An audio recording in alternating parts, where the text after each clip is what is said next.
अस्सलाम वालेकुम दोस्तों, welcome to our channel how to IT tech to PK। आज की हमारी वीडियो इसी D-Link राउटर के बारे में है और इसका जो अडाप्टर है D-Link का ये राउटर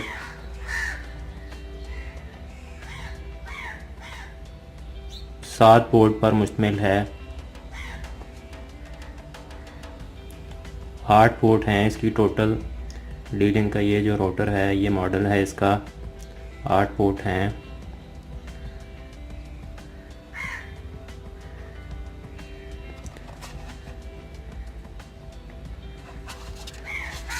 ये इसकी स्पेसिफिकेशन या मालूमात है इसके बारे में।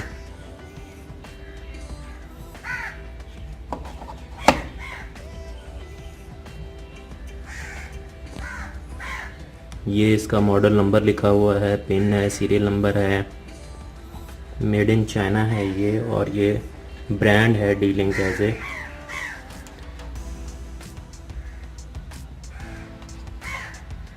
और ये मॉडल है। अगर आपने गीगाबिट स्विच ख़रीदना है तो ये आप मॉडल नंबर आपको लेना पड़ेगा। ये मैं जूम कर देता हूँ। ये मॉडल नंबर आपको लेना पड़ेगा अगर आप गीगाबिट स्विच लेना चाहते हैं। गीगाबिट स्विच के बहुत सारे फ़ायदे हैं। एक तो आपको फास्ट लोकल एरिया आपका बनता है,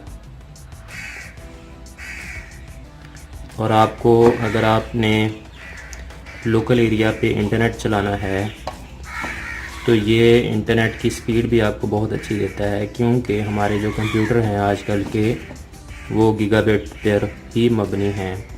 गीगाबिट 1000 Mbps की ये स्पीड देता है, और ये इसके वोल्टेज लिखे हुए हैं।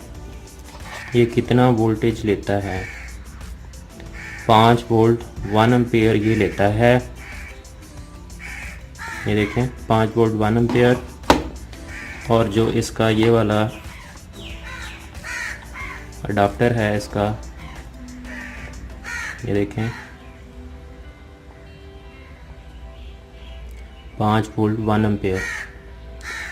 ख़ास तौर पे ये नेटवर्किंग की जो डिवाइसेस हैं इनको ज़्यादा वोल्टेज या एम्पेयर नहीं देने चाहिए, जितनी स्पेसिफिकेशन हो उतने ही देने चाहिए। ख़ास तौर पर ये कैमरों के लिए भी बहुत बेस्ट होता है गीगाबिट स्विच। और अगर आपने लोकल एरिया बनाना है अपने नेट कैफ़े पे तो भी ये बेस्ट होता है। अगर आपने घर पे अपने 3-4 पीसीस को आपस में इंटरनेट के ज़रिए कनेक्ट करवाना है, लैन के ज़रिए, कोएक्सियल ट्विस्टेड पेयर केबल के ज़रिए, तो भी ये बहुत बेस्ट है। इसकी जो कीमत है, कीमत का आपको बता देते हैं 3500 में ये आपको पाकिस्तान में इजीली मिल जाएगा। किसी भी आप नेटवर्किंग शॉप से ये ख़रीद सकते हैं। तो ये थोड़ी सी मालूमात थी, क्योंकि वीडियो भी लंबी हो जाती है इस तरह। और उम्मीद करता हूँ मेरी ये इन्फॉर्मेशन आपको पसंद आई होगी। अगर आपको पसंद आई है तो वीडियो को लाइक कर दीजिएगा, और अगर आप मज़ीद इस तरह की वीडियो चाहते हैं तो चैनल को सब्सक्राइब कर लीजिएगा। अल्लाह हाफिज़।